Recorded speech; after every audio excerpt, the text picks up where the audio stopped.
and welcome to today's reading. Today we are using Activating a Teaching Learning Philosophy, a Practical Guide for Educators by Erlene Grace Owens, J.J. Miller, Larry W. Owens. And as always, all of the books or decks that are used in my readings are linked in the description box. So if you want to check out any of the materials we used today, you can go down there and see that. We are on page 53, Conceptualizing Your Evaluation Approach. Emphatically, apt and effective evaluations start with explicit attention to articulating your philosophy and having a clear plan for implementing the philosophy. However, even if you have a clearly articulated and appropriately implemented philosophy, evaluation can still prove challenging. Conceptualizing an evaluation approach must be intentional and informed, and it needs to be integrally connected with articulation and implementation, contrasted with just being an afterthought. In other words, as you articulate your philosophy and plan ways to put it into action, you need to consider how you will assess whether the implementation is congruent and effective. As with articulation and implementation, give attention to diversity, power, and privilege. For instance, do your evaluative modalities capture diverse input, balance power dynamics, and offset hegemonic perspectives?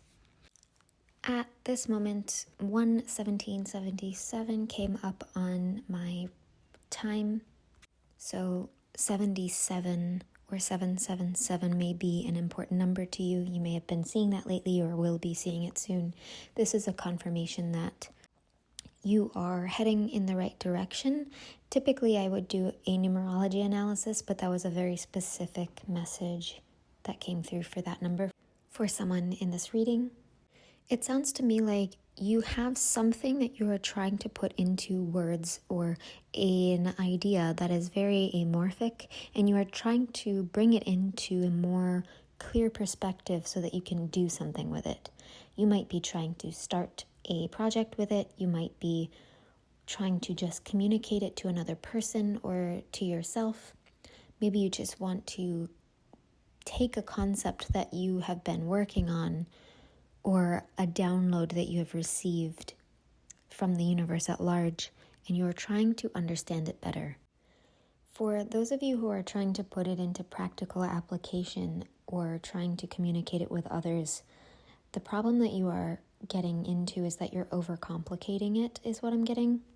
So rather than sitting down and just outlining what it is you are trying to communicate, you're trying to capture every single detail of your experience, of the experience of the thing itself, and of the experience of the person on the other side receiving it, or the project and how it will look. While all of these elements are important, it's not the time to be going into all of those details.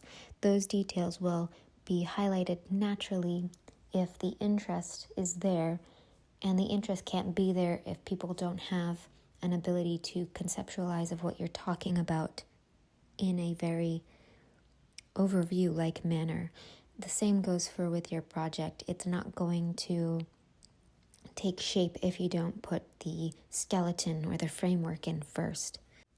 I am trying to figure out what it is you are working with here to get more specific advice, but it sounds to me like it's something to do with your spirituality or a download of some kind that you've received. So I'm actually getting the image of an engineer who received a message in a dream or while they were meditating or just sort of zoning out and vaguely thinking about something that they work with. Metal, I'm seeing metals. And there was a download of some kind where all of a sudden an idea of an object came into this person's mind, and they have the skills to build it, but they're still trying to figure out what it is, so they don't really know what it's made of. They don't know what the structure is. All they have is an impression of the function and of the shape. So in order to take the necessary actions, using this as an example, instead of trying to identify every single detail about it, like the exact angles and curvature, the exact metals and materials, the exact balance, the exact size. The function is more important. What does it do? What is the color? And what is the shape? And that would be enough, because once you start doing research or messing around with creating something that looks like that, a prototype, it doesn't have to be functional yet, but as you start to mess around with it practically, that's when you will start to flesh out all the details. And the same goes for any concepts or things like that. So whatever it is you're working with, it's definitely in the incubation period. It's fully formed and the desire and drive is completely there.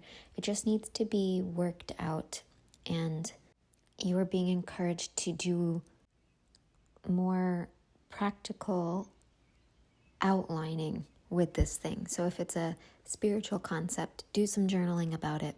You don't need to do any more meditations or ask for more downloads. You just need to outline what you know to be true for sure, even if it's very vague. And then as you think about it, sit there and analyze it and say, okay, what would this look like if I did it? What would this look like if a person who is a different skin tone, culture, gender, whatever than me, what would it feel like to them if they experienced it? And look for the commonalities first before you look for the details and the differences in perspective. Once you do this a few times, it will be easier to understand what the framework of it is. So if you are doing that and you try it out on different perspectives mentally, and then circle all the things that are common through all of the different perspectives. That's your framework that you can work with now. And then once you do that, isolate those, put them on a different piece of paper or a different prototype, and let it rest for a little while. Let it go. Don't mess with it too much longer. You should rest, give it a day, maybe a couple of days, maybe a week, a month even, I'm hearing, and come back to it. And when you come back to it again later, it will hit you. And if it hasn't hit you when you come back to it, it's not time yet. You're still processing it. So whatever this is, it sounds really intriguing and exciting, and I hope that you can work with it. But if you're getting frustrated about not being able to communicate it or translate it into a three-dimensional form, that's totally fine. It's not because it isn't valid. It's not because it isn't worth anything. It's just that there's a lot of details. I almost said emotions, so there might be a lot of emotional work around this as well. It may be adjusting a lot of things in your emotional body. But there's a lot of information in this concept that you only have an impression of, and you're going to need to let it process through. And doing these more framework type of lists, journaling, prototypes, things like that will help you to understand it better. But I'm seeing a lot of layers of something, and you will get to each layer once you have mastered one layer. And it's not like a punishment or a game or anything like that. It's just that it's not possible for you to understand the next one without fully understanding the one that you do understand now. So what you have access to now is what you need to fully explore and understand. The second you do, then the next layer of understanding will make sense to you again. This can be applied actually to many things, many different concepts in spirituality, psychology, learning skills, learning trades. But this specifically is about one topic, one thing that you have received. I am really getting that it was a download of some kind, whether it's a practical, physical object, whether it's a project to work on, whether it's a spiritual concept to work out. It doesn't really matter, but I am feeling very strongly that this was some kind of download that you received. So I understand why you'd be frustrated. It can be very overwhelming, but it's meant to be a process, and it may take you a little bit of time, but trust me, it's worth spending the time fleshing out all of the details over the long term. I hope this was helpful. This was very unique. Let me know in the comments below if it made sense, if it resonated for you. I'd love to know what this is about. Be sure to like this video if you liked it, subscribe if you haven't already, and hit the notification bell. Select all notifications so that you actually get updated every time I upload a new video. Until next time, bye.